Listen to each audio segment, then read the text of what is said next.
Com o nosso Pai Maior. E vamos abrir os trabalhos da noite hoje com a prece de Francisco de Assis, que nos diz: Senhor, fazei-me instrumento da vossa paz. Onde haja ódio, consenti que eu semeie amor. Perdão onde haja injúrias, fé onde haja dúvidas, esperança onde haja desespero, luz onde haja escuridão, alegria onde haja tristeza. Ó Divino Mestre, permiti que eu não procure tanto ser consolado quanto consolar, ser compreendido quanto compreender, ser amado como amar, porque é dando que recebemos, perdoando que somos perdoados, e é morrendo que nascemos para a vida eterna. Amém.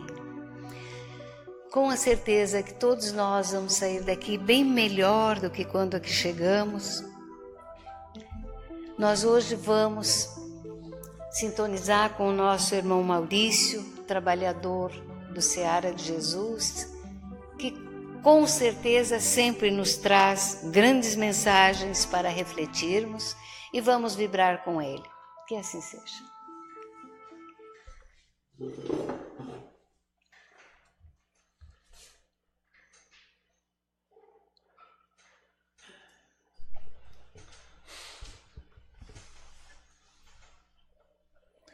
Boa noite, senhoras, senhores, queridos irmãos, que a paz do Mestre Nazareno seja uma constante em nossas vidas. E desde já não poderia iniciar as atividades da noite antes sem agradecer a Deus, a Jesus, a falange de espíritos amigos que, de um modo ou de outro, sempre orientam a caminhada de todos nós, a direção desta casa, que hoje nos encontramos vinculados de coração como trabalhador. E a todos vocês, penso eu, que num dia próximo do Carnaval aí, que é feriado de terça-feira, são grandes heróis estarem aqui nesse dia onde chove muito lá fora. Mas vimos aqui com o propósito, toda vez, de trazer à lume algum aspecto importante da doutrina espírita, sobremaneira do ponto de vista religioso. Porque sabemos todos nós que o espiritismo tem um tripé muito consistente, que é filosófico, que é religioso e que é científico. Mas aqueles que de algum modo já nos conhecem, sabem que nós trilhamos o tripé mais do religioso, nada obstante, em alguns momentos, tratar sobre os temas da filosofia e da ciência. E nessa noite buscamos aqui como um tema, penso eu, fundamental, de reflexão fundamental para todos nós, uma passagem que também é conhecida como a passagem onde Jesus manda acalmar a tempestade, e dali tira um trecho que dei aqui o tema, passemos a outra margem, pois já é tarde. Honório Abreu, ele é um espírito muito conhecido no nosso meio, já desencarnado.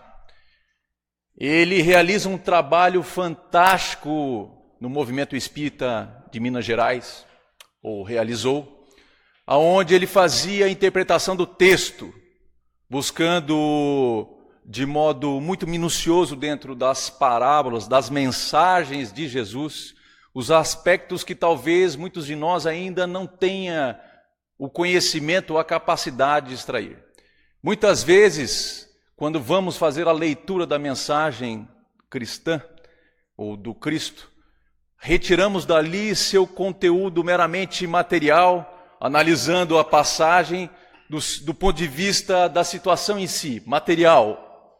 Mas Honório Abreu, talvez impulsionado por Emmanuel, que foi mentor de Chico Xavier, talvez muito bem relacionado com a obra de Emmanuel, e me lembro aqui da passagem do livro Renúncia, aqueles que leram, vão verificar que Emmanuel, naquela obra, ele traz à humanidade uma de suas reencarnações. E ali ele é um padre.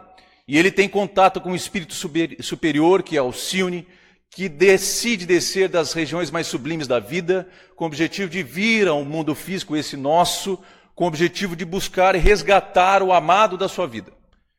E eles, nessa transição, nesses momentos em que conviviam aqui fisicamente, consegue, junto de Emmanuel, que era o padre na obra, tratar sobre os temas do Evangelho.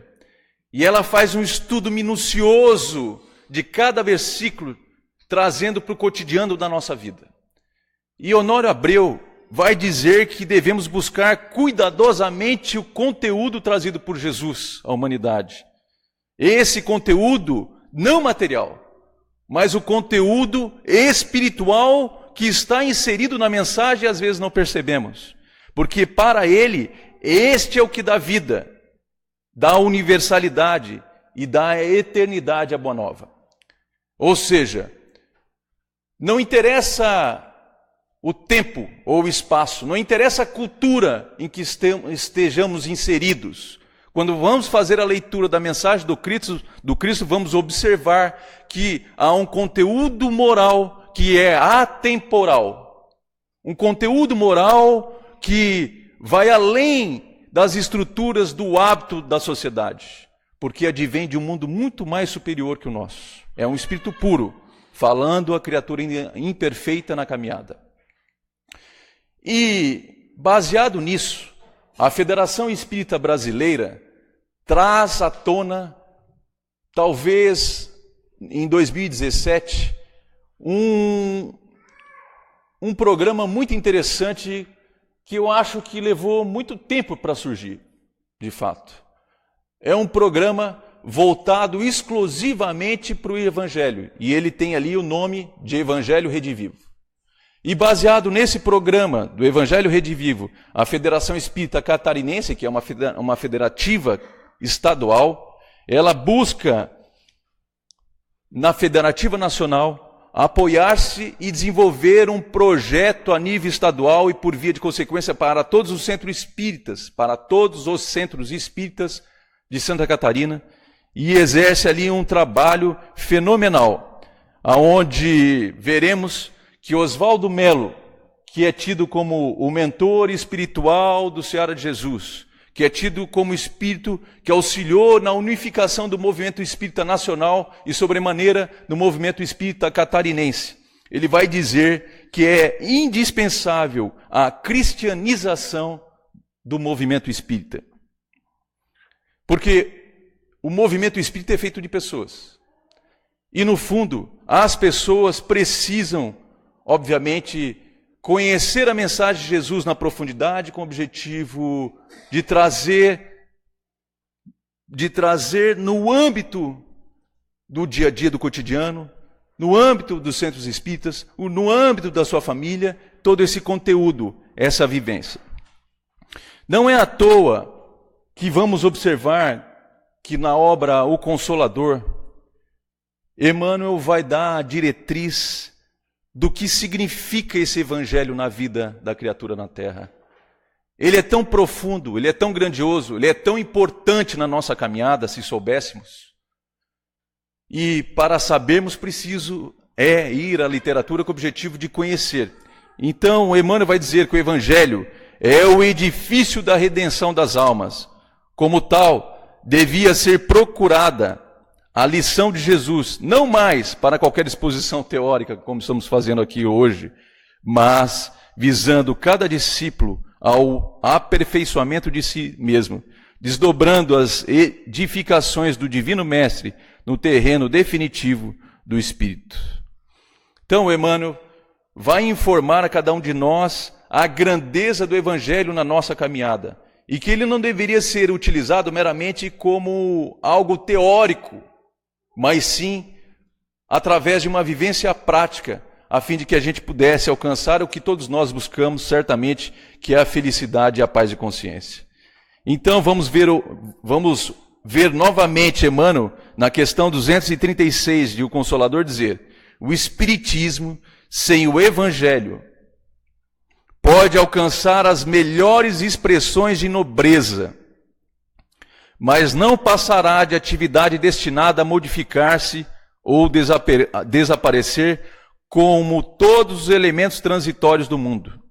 E o espírita que não cogitou da sua iluminação com Jesus Cristo pode ser um cientista e um filósofo, como as mais elevadas aquisições intelectuais, mas estará sem leme e sem roteiro no instante da tempestade inevitável das provações e das experiências, porque só o sentimento divino da fé pode arrebatar os homens das preocupações inferiores da terra e para os caminhos supremos dos páramos espirituais. Emmanuel aqui nos afirma que um movimento espírita sem evangelho, sem um aspecto religioso, porque é através do aspecto religioso que conectamos as altas esferas da espiritualidade maior, nos tornaríamos simplesmente cientistas e filósofos. E pior, não teríamos mais um roteiro seguro para desenvolver as nossas atividades do cotidiano. E diante das provações que são inevitáveis, porque todos nós, seja hoje ou seja amanhã, passaremos por desafios, seja pelas provações ou seja pelas expiações. Estaremos sem leme, sem suporte, sem algo que de fato nos conduza na caminhada. Por isso, a mensagem do Cristo dirá Alcione na obra Renúncia: precisa ser conhecida, precisa ser meditada, precisa ser sentida e precisa, sem sombra de dúvida, ser vivida.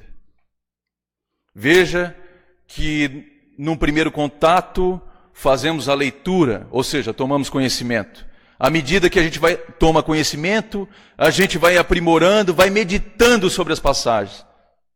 E de repente a gente começa a observar que começamos a sentir algo diferente, até o ponto que a gente chega a viver as passagens. Obviamente a gente está um pouco distante disso. E o Espírito Alcione conclui dizendo: chegamos à conclusão de que o Evangelho, em sua expressão total, é o vasto caminho ascensional, cujo fim não podemos atingir legitimamente sem conhecimento e aplicação de todos os detalhes. Isso é muito profundo. Um espírito da envergadura de Alcione, que é aquele espírito que vem das esferas mais próximas de Jesus, que vem ao encontro do seu amado na terra com o objetivo de auxiliá-lo no programa de desenvolvimento, do seu progresso íntimo, a fim de que ele também alcance essas regiões mais sublimes da vida, vai dizer que o Evangelho é o vasto caminho ascensional, ou seja, é um grande caminho de ascensão ao espírito imortal, e que a gente não pode atingir esse caminho sem que a gente conheça e aplique todos os seus detalhes, tudo que ali está inserido. Eu falo isso antes de entrarmos ali, precisamente na passagem da noite de hoje, para trazer a vocês a importância do Evangelho, a importância do conteúdo da mensagem que se encontra no texto. Portanto, a mensagem de Jesus. Esse é o texto que eu ia trabalhar com vocês. Esse aqui é um texto onde a gente vai encontrar em Marcos, capítulo 4, versículo 35 a 41, e vocês vão lembrar bem, antes de ler, eu vou narrar para vocês, que é aquele momento em que Jesus se encontrava logo após o Sermão da Montanha, trazendo as bem-aventuranças para as criaturas, ou seja, é Jesus trazendo a cultura de uma esfera superior para as regiões da nossa natureza, com o objetivo de suplantar os hábitos ainda inferiores da criatura humana. Então ele traz como as estruturas de uma sociedade mais avançada para a humanidade, e ele sai então daquela região dos montes e vem às cercanias do lago de Genezaré.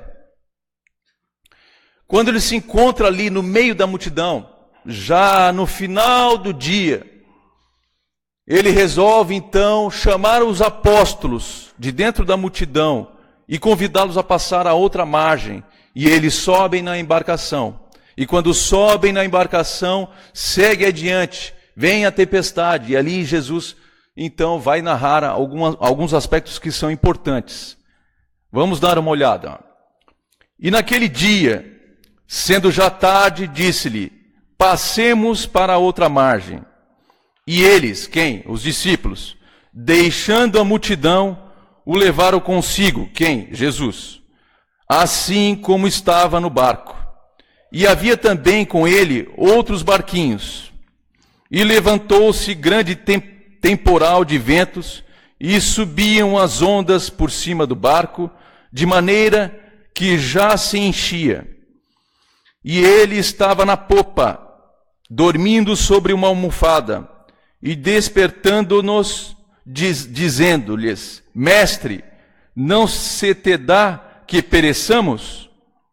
E ele, despertando, repreendeu o vento, e disse ao mar: Cala-te, aquieta-te. E o vento se aquietou, e houve grande bonança. E disse-lhes, quem? Jesus: Porque sois tão tímidos? Ainda não tendes fé? E sentiram um grande temor. Quem? Os discípulos. E diziam uns aos outros: Mas quem é este, que até o vento e o mar lhe obedecem? Então eu vou buscar alguns trechos desse texto e vou começar as reflexões um pouco profundas com vocês. Por isso que é importante analisar sobre o ponto de vista espiritual. E naquele dia, sendo já tarde, disse-lhes: passemos para a outra margem. Quando a gente vai abordar o texto, é importante que a gente observe quem fala, qual é o local, para quem está falando. É importante que a gente verifique se é dia, se é noite. É importante que a gente verifique qual é o local. Então, há muitos aspectos no texto que vão nos chamando a atenção, aonde a gente vai conseguir trabalhar os aspectos espirituais. E naquele dia, então, quando analisamos esta pequena frase, naquele dia, vamos verificando que não é um dia específico. Não é um dia aonde estava pré-determinado. Mas é naquele dia aonde já era tarde, ou seja, no momento do final daquele período. Porque quando olhamos dia, aqui nos dá a impressão de um dia específico humano. E não é disto que o texto fala. Ele fala de um dia como se fosse o término de um ciclo. Por isso que o texto vai dizer já é tarde. Porque quando termina um ciclo, inicia um ciclo novo. É como se Jesus estivesse dizendo a cada um de nós que estamos no momento aonde se termina um ciclo na humanidade e se encontra prestes de começar um novo ciclo ao ser humano. Por ser tarde, isso não significa que não temos mais tempo, mas que é preciso despertar que estamos nos momentos do final de um período para o início de outro.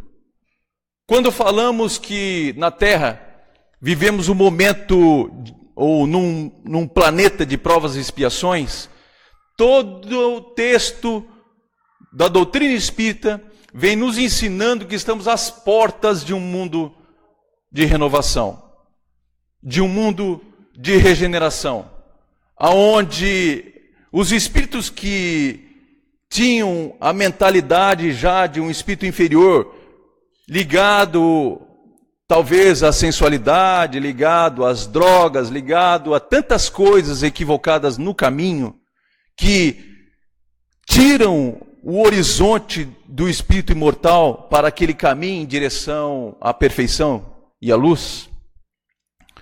Vamos observando que esses espíritos que são convidados a passar de uma margem a outra, como diz o texto, passemos para a outra margem, para que saiamos de um mundo de provas e expiações para um mundo de regeneração. A criatura precisa mudar as estruturas internas do seu pensamento. Porque no mundo de regeneração, já não é mais cabível alguns sentimentos como são cabíveis no mundo de prova e expiação. No mundo de regeneração, já não vemos tanto ódio, já não vemos tanta intriga, já não vemos tanta maldade, já não vemos tanto sofrimento, tanta dificuldade da criatura. Ela já se encontra um pouco mais madura espiritualmente. Então Jesus convida, de certa maneira, cada um de nós que passemos de uma margem, ou seja, das estruturas do nosso pensamento, como nos encontramos hoje, para um novo raciocínio, para um novo ambiente, para uma nova margem. E ele, ou eles, deixando a multidão, o levaram consigo, assim como estava no barco. E eles, deixando a multidão. Interessante aqui é que cada um de nós devemos identificar não externamente o texto, mas internamente. Se perguntar quem você é no texto, porque o texto é para você, é para mim. Quem eu sou no texto? Quem é a multidão? Quem são os discípulos? Quem é o Cristo? Quem é a embarcação? Quem são as águas? Quem são os ventos que solapam a embarcação? Quem são os barquinhos próximos da embarcação em que os apóstolos se encontram? Então, quem é a multidão? A multidão, todos nós sabemos, do ponto de vista exterior, é a massa, muitas vezes ignorante, que desconhece. E essa massa que muitas vezes ignorante e desconhece, caminha em massa, um seguindo o outro. Justamente porque muitas vezes não tem a capacidade e o conhecimento necessário para poder reflexionar. A massa caminha assim, muitas vezes sem reflexão. E Jesus, aqui na passagem, vai dizer que eles, deixando a multidão, ou seja, Jesus convida os apóstolos a deixarem uma margem, portanto, a multidão, para ir a outra margem, aonde a multidão não se encontrava. A posição do discípulo aqui é a posição do indivíduo que, de certa forma, escolhe, decide sair do meio da multidão com o objetivo de seguir as orientações de um espírito puro. Decide, de certa maneira, deixar a massa, que significa aqui no interior de cada um de nós, as paixões, a ignorância, que muitas vezes nos conduz à vida. Às vezes o que te conduz à vida são as paixões inferiores que você traz dentro de si. É a multidão que clama dentro de si, com o objetivo de fazê-lo sempre caminhar conforme todos caminham. Se avaliarmos hoje a multidão, onde a multidão se encontra? Porque muitas vezes, quando vêm ao centro espírita, são 300 pessoas sentadas, 200 e poucas sentadas. Onde a multidão se encontra? Grande massa da multidão, e aqui não é uma condenação, se encontra no mundo, vivendo o que o mundo proporciona, gozando o que a vida do mundo proporciona ao corpo. Mas sois espíritos imortais, que não vieram ao mundo com o objetivo de gozar o que o mundo tem a oferecer, mas sim vieram ao mundo com o objetivo de progredir, desenvolver as virtudes que se encontram dentro de ti. Porque o discípulo representa o potencial de virtude que começa a despertar na alma imortal. Por isso Cristo chama de dentro da multidão para que ele saia de dentro da multidão e suba na embarcação.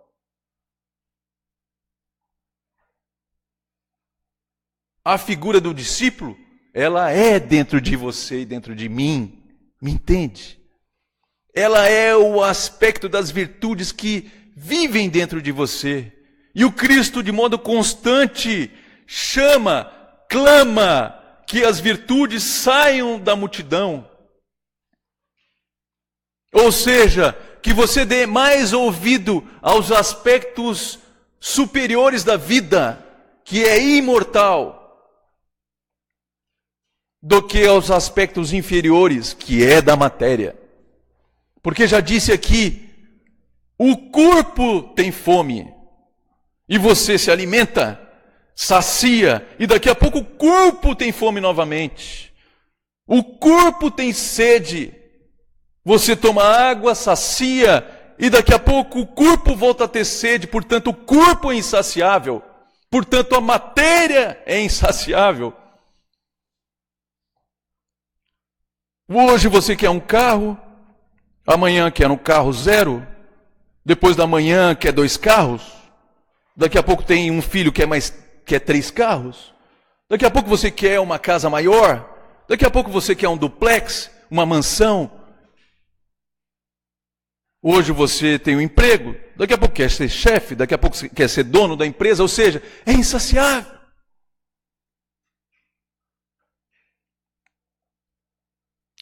E percebam como é interessante. Por ser insaciável, estamos sempre insatisfeitos. Nunca plenos. Sempre nos falta.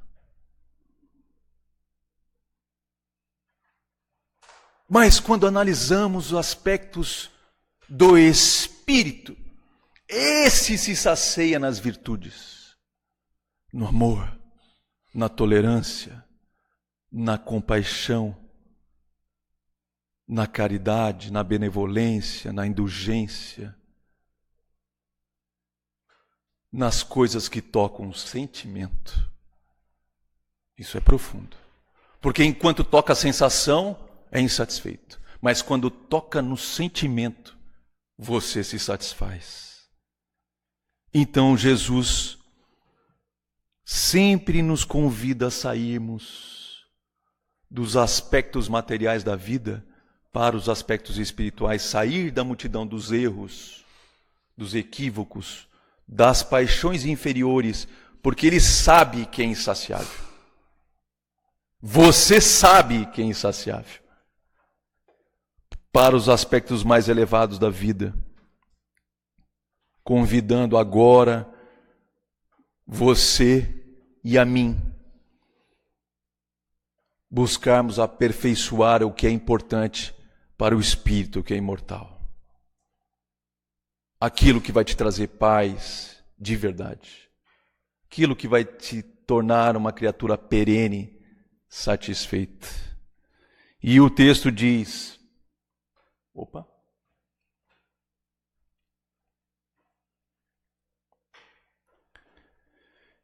E haviam também com eles outros barquinhos. É interessante essa parte dos barquinhos. Porque queira ou não você,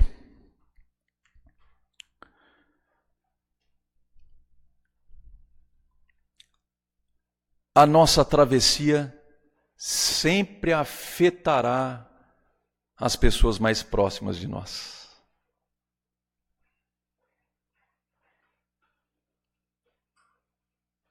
Vocês já pararam para pensar isso? Gente, o que é o barco? Porque vejam que estamos em mar, ou se você quiser, no Lago de Genezaré, um grande lago, de 20 por 14. 21 de comprimento por 14 de largura. O mar aqui representa a nossa jornada como espíritos imortais. E a água sempre esteve conectada com a reencarnação. Poderia dizer que a água são as múltiplas experiências da alma, através do princípio que norteia o Espiritismo, que é a reencarnação. Mas o barco é vossa existência, a existência atual. Por isso que quando você entra na embarcação, Jesus é convidado a entrar na embarcação junto contigo. Mas havia outros barquinhos próximos, o que revela que todo o espírito são convocados a participar da grande transição, ainda que eles possuam de modo reduzido recursos morais ou intelectuais. Porque às vezes, no contexto familiar da vida, você é o que detém mais estrutura intelectual e moral. Percebe? Você é o barco aonde Jesus se encontra. É você que dá ritmo no lar. É você que modifica as estruturas, às vezes, do ambiente do trabalho. É você que, às vezes, é importante no ambiente religioso, no ambiente doméstico, no ambiente com os amigos, porque você tem mais carga, mais experiência, mais vivência do ponto de vista espiritual. Mas há outros que por conta do contato contigo são afetados, mesmo que não tenham o mesmo conteúdo intelecto moral que você. Então, assim como Cristo é referência à humanidade, você é referência no ambiente familiar. E veja a tua missão como é importante.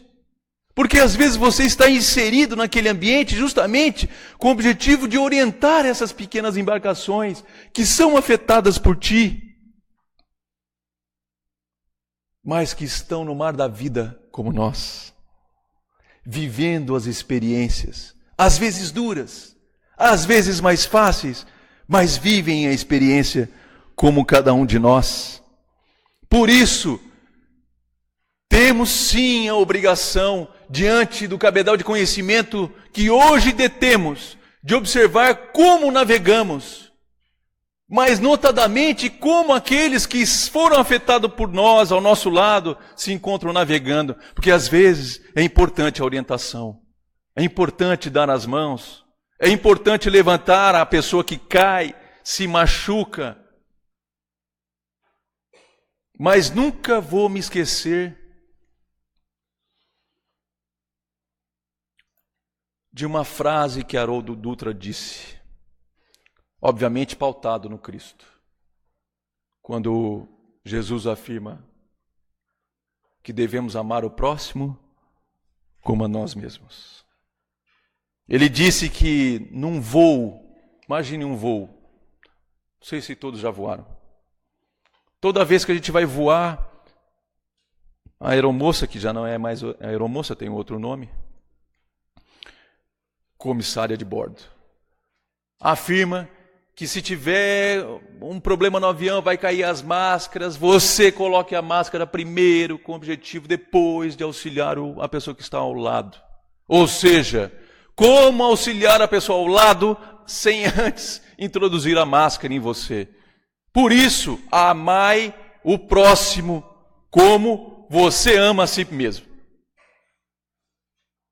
Devemos aprender a amar a nós mesmos, não no sentido egoísta da frase, para que tenhamos capacidade de amar o outro. Como amar o outro sem amar antes a si?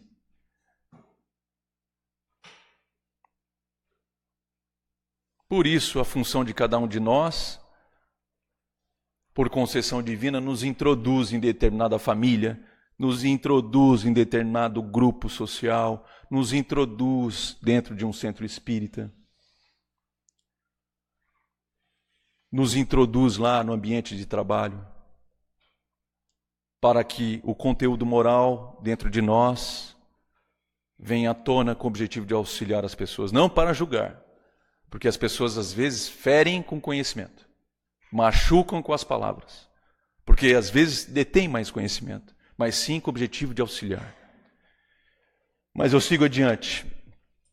E levantou-se grande tempestade, ou grande temporal de vento, e subiu as ondas por cima do barco, de maneira que já se enchia de água. Vocês já não estão analisando mais o texto do ponto de vista material. Porque o barco ali você já sabe que é a tua existência atual. Está vendo? O problema aqui é saber o que é esse grande temporal dos ventos e as ondas.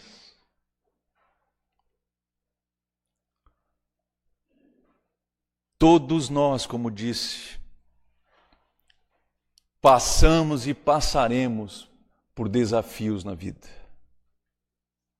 A dor que solapa a tua embarcação hoje, ou seja, a tempestade de vento que solapa a tua embarcação hoje, ela tem um propósito na tua caminhada. Às vezes a tua embarcação se enche de água. Ela mexe tanto, mas ela tem um propósito fenomenal na nossa caminhada. Todos nós vamos passar por momentos difíceis na vida.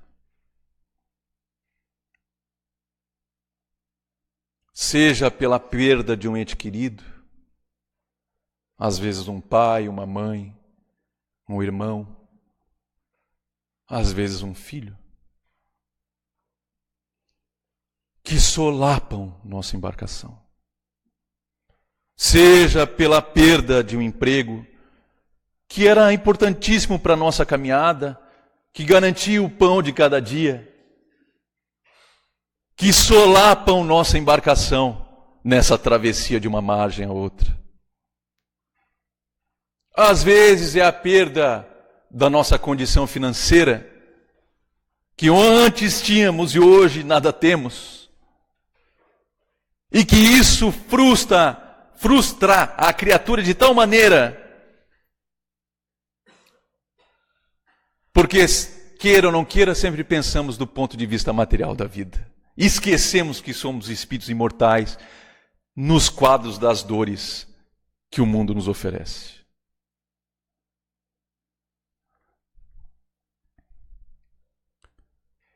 Mas o interessante da mensagem é que mesmo diante da tempestade que se fez presente, e veja, se a gente for olhar a parte do relevo do lago de Genezaré, agora volto para o aspecto material. Se não me engano, ela fica 200 metros abaixo do nível do mar. E ao redor do lago de Genezaré são montanhas. E o vento, quando bate na montanha, ele avança para a água e é tempestade certa. Mas vejam que são pescadores. Homens acostumados com o ofício do mar. Homens acostumados com o ofício da pesca. E o que mais me chama a atenção aqui, que é no seu ambiente.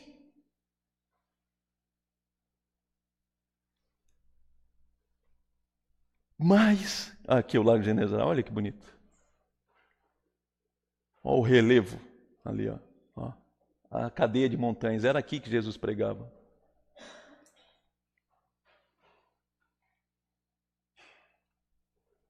E ele estava na popa, dormindo sobre uma almofada.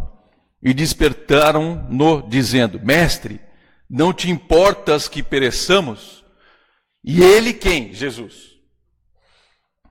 Estava dormindo na popa. Gente, o que é a popa? Popa? O que é a popa? É a parte de trás da embarcação. A gente sempre confunde, né? Proa e popa. A popa, geralmente, é o local mais importante da embarcação. Por quê? Onde se encontra o leme. Jesus dormia aonde se encontrava o leme, na popa, no local mais importante da embarcação.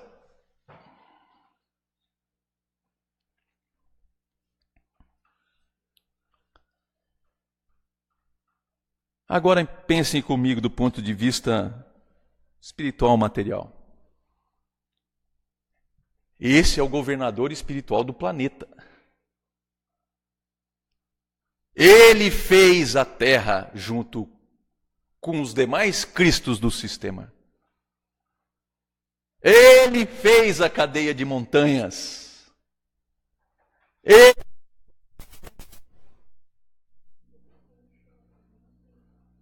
E você acha, sinceramente, que o Cristo dormia por relaxamento?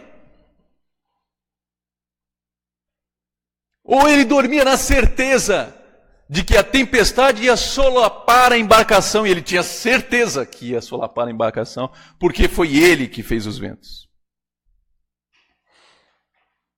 Ele convida os discípulos exatamente no momento em que ele sabia que a tempestade viria, a nos dar a compreensão de que quando começamos a seguir o Cristo de verdade, eis que as tempestades surgem, como se estivesse nos indicando que estamos na travessia. Como se estivesse nos indicando que estamos no caminho acertado. Ele dormia na embarcação, dormia na parte do fundo.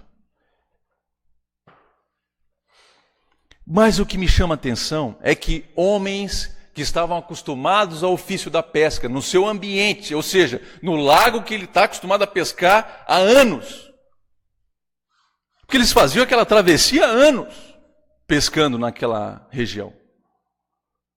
Quando vem uma tempestade, eles ficam transtornados, desesperados ao ponto de despertarem o Cristo que dormia na popa.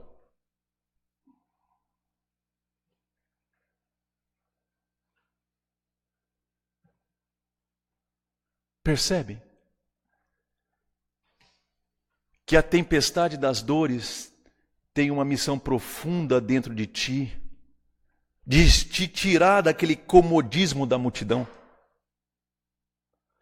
a fazerem vocês refletirem que não existe segurança, a vocês refletirem que tudo se encontra numa constante mudança. Que quando você entra na embarcação achando, não, eu sou pescador, eu manjo desse negócio aqui, é isso. Vem a tempestade, tu se desespera. Para um homem desse se desesperar no mar, é porque ele achava que ele ia perecer. Ele achava que ele ia morrer do ponto de vista físico. Traduzindo, eu não dou conta. A dor está demais, é isso que ele está dizendo. A dor está machucando. Você está reconhecendo que você precisa do outro. Você reconhece aqui que você precisa de Jesus. Mas você só reconhece que você precisa do Cristo, governador espiritual do planeta, aquele que detém a máxima perfeição que somos possíveis de compreender, de almejar nesse plano da vida. Você só reconhece quando é abalada as tuas estruturas íntimas.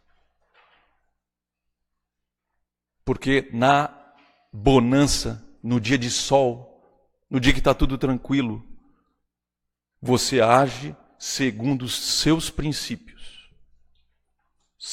Eu ajo segundo os meus princípios. Nós agimos segundo as estruturas que temos dentro de nós. E eu te pergunto,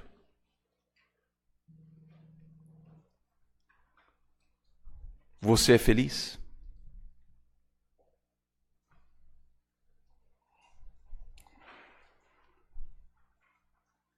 Seja sincero contigo, assim como eu sou comigo. Somos felizes?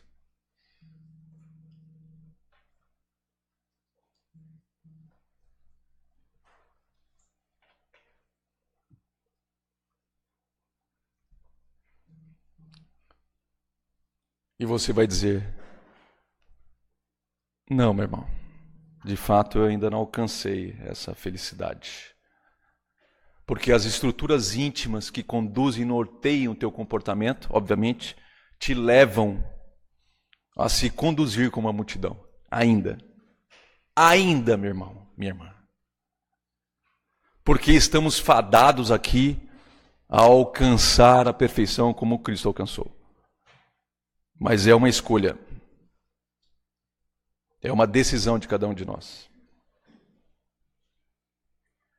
O interessante, e talvez o mais belo aqui, e acho que tenho guardado isso para esse momento, é entendê-los fazerem uma reflexão sobre um outro aspecto talvez mais profundo ainda, que talvez levei algum tempo para chegar nessa conclusão, sabe? Mas acho importante compartilhar com vocês. Se o barco é a tua atual existência, se os barquinhos são aqueles que foram afetados pela tua conduta, se o mar da vida são as múltiplas reencarnações, se a multidão são aqueles aspectos ainda inferiores que estão dentro de nós, quem é o Cristo dentro de você?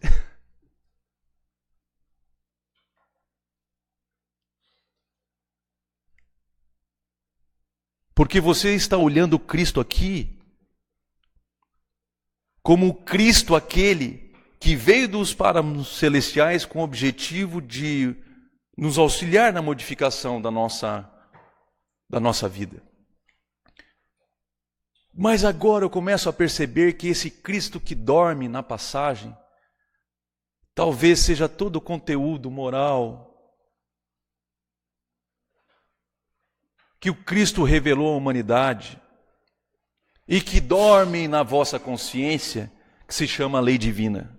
Ou seja, são os valores superiores dentro de nós que se encontram adormecidos. São os valores mais nobres do espírito imortal que se encontram adormecidos aonde? No leme da nossa vida. Portanto, não estão conduzindo a nossa caminhada.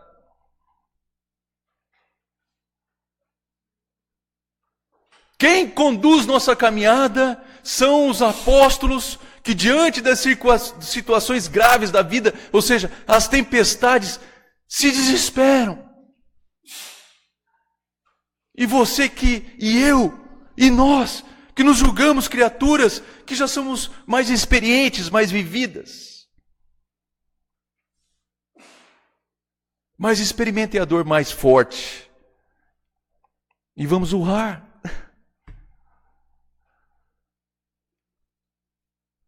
Porque o Cristo nosso, porque o próprio Cristo disse: vós sois deuses. Ou seja, há um Cristo que dorme dentro de nós. E que espera seja despertado. Que espera ansioso na popa, calmo, paciente, confiante, que naquele dia da nossa existência, diante das circunstâncias da vida, que vão nos impelir a buscar os valores espirituais mais elevados da vida, sejam eles despertados na potência dentro de nós, para que de fato conquistemos o objetivo da nossa existência, que é a felicidade. E a paz. Entende? E esse texto, ele termina com 3 perguntas. 3 perguntas. Uma dos discípulos para o Cristo. Uma do Cristo para os discípulos. E uma entre eles, ou seja, os discípulos.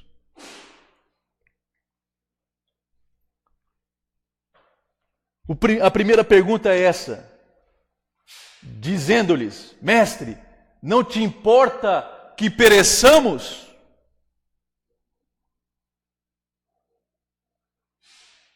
O que ele está dizendo aqui? Senhor, tu não te importa comigo?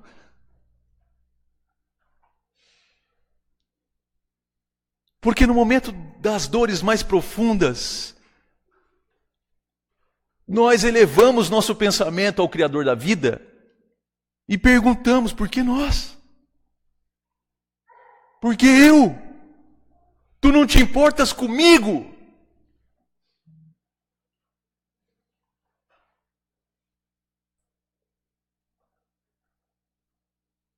E Ele importa-te tanto contigo, que Ele faz calar o vento. Ele manda: cala-te, aquieta. E olha que interessante, porque naquela outra passagem do Evangelho, quando Jesus se encontra à margem, em Cafarnaum, nos montes, orando pelos discípulos, e vem aquela tempestade, ele vem e anda sobre as águas. Ele primeiro atende o discípulo, depois manda acalmar a tempestade. Aqui não, é o inverso. A metodologia do Cristo modifica-se. Aqui ele manda acalmar o exterior primeiro. Quando a gente recorre às esferas elevadas da vida, quando a gente recorre aos conteúdos mais elevados que se encontram dentro de nós, as circunstâncias exteriores vão se acalmando e se acomodando.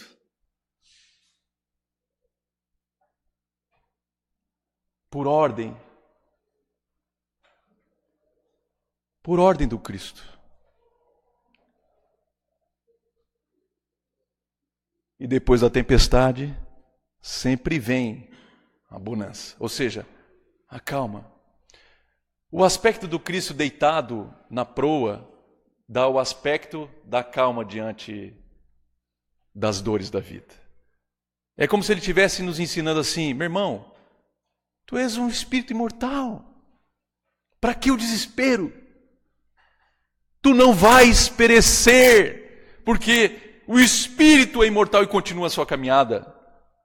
As circunstâncias que se apresentam de dor na tua caminhada servem simplesmente para despertar os aspectos das virtudes que se encontram adormecidas dentro de ti. Me entende? Você já parou para pensar quanto você fica sensível nos momentos das dores? Você não pode ver um filme que chora. O sentimento à flor da pele, sabe? Mexe contigo. Mas tem mais uma pergunta, e essa é do Cristo para os apóstolos. Por que sois tão tímidos? Ainda não tendes fé? É Jesus dizendo isso que eu estou informando para vocês. Ué, esqueceram que vocês são espíritos imortais? Que vocês não vão perecer? Que vocês não estão sozinhos? Que os altiplanos da vida... Gente, Jesus e uma pleiade de espíritos iluminados, jamais elevados, programaram a terra, desenvolveram todo o cenário, trouxeram os espíritos que somos nós para cá. Não tem nada sem planejamento, tudo é planejado. As circunstâncias das nossas vidas são planejadas. Não é o acaso. Nós escolhemos assim. Os efeitos são esses, escolhemos assim, os efeitos são aqueles. Está tudo planejado, depende da nossa escolha. Me entende? Depende de você e de mim, de todos nós. Então Cristo pergunta: vocês que convivem comigo há 3 anos, é isso que ele está dizendo lá. Anos, gente. Vocês, ele diz, nós espíritos imortais, que convivemos com Cristo desde os primórdios dos tempos, recebendo a informação de que somos espíritos imortais, e como imortais espíritos que somos, devemos caminhar como espíritos imortais.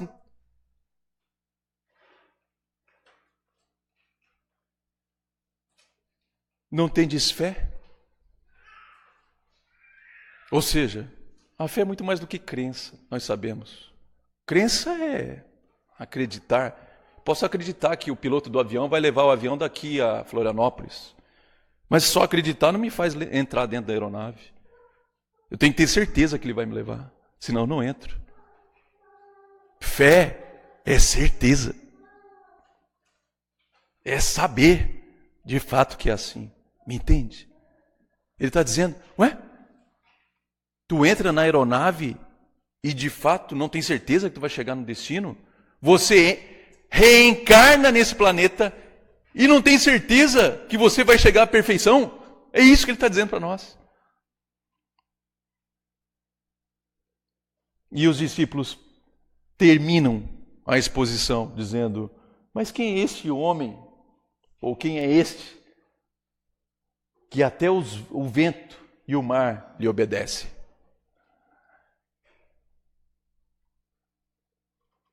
É quando o discípulo agora entende que quem está no comando de tudo isso que você conhece e todos nós conhecemos, é o governador espiritual do planeta. As convulsões sociais, as dificuldades de cada país, ainda os aspectos inferiores da vida, gente. Não achem que o Cristo se encontra adormecido na embarcação de modo relaxado, como se não tivesse nada a ver com a situação que vivemos. Tudo está planejado. E de fato, ficaria admirado se não estivesse. Porque nós que somos nós planejamos a nossa vida. Quem dirá um espírito perfeito da natureza do Cristo não planejaria o progresso da humanidade inteira? Então acontece uma convulsão social aqui, é um terremoto lá, é um aspecto da economia aqui, sempre aspectos materiais para influenciar no espiritual. É para mexer mesmo, vamos mexer com essa turma. Quando você acha que está seguro, daqui a pouco vem outra. E quando vem outra, daqui a pouco vem outra. Aí dá uma bonança, uma tranquilidade, uma calma, te prepara. Ou seja, eu não sei muita coisa, mas eu já começo a desconfiar de algumas coisas. Às vezes a bonança que estamos vivendo agora, como espíritas, recebendo todo esse arcabouço de conhecimento, quem sabe não seja para alargar os ombros, com o objetivo de viver provas outras que ainda nem imaginamos. Então que possamos ir para a nossa casa e refletir sobre essa mensagem. Porque há um Cristo que dorme dentro de você, que deseja ser despertado o quanto antes. Que Deus nos ilumine e nos traga a paz que precisamos.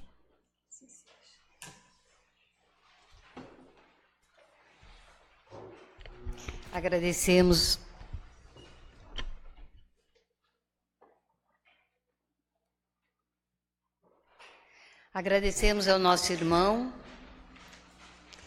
que a espiritualidade amiga continue abençoando, iluminando, para que ele possa nos trazer sempre mensagens que possamos refletir e pensarmos que temos que acordar o Cristo que há em nós. Que Jesus o abençoe sempre, meu irmão. Assim, amados irmãos, vamos agradecer a grande oportunidade de estarmos aqui e que as nossas vibrações possam chegar em todos os lugares que necessitam de paz, de amor, de harmonia. Então que chegue aos hospitais, aos doentes, os doentes nos seus próprios lares, os idosos, onde quer que se encontrem, que eles possam receber a paz do Cristo através de uma mensagem, de uma música, que eles possam se sentir aliviados e amparados. Que os nomes que ali se encontram recebam todas as boas vibrações que cada um de nós necessita. Espiritualidade sabe o que cada um necessita. E nós, unidos em Teu nome, pedimos pela humanidade, pelos espíritos que vão reencarnar daqui a 9 meses, por todas as pessoas que possam despertar para o seu Cristo e assim construir novos valores e buscar a paz. Agradecidos por tudo que temos, por tudo que somos, nós te pedimos mais uma vez que todos os irmãos que aqui se encontram saiam renovados com a energia do passe através da oração.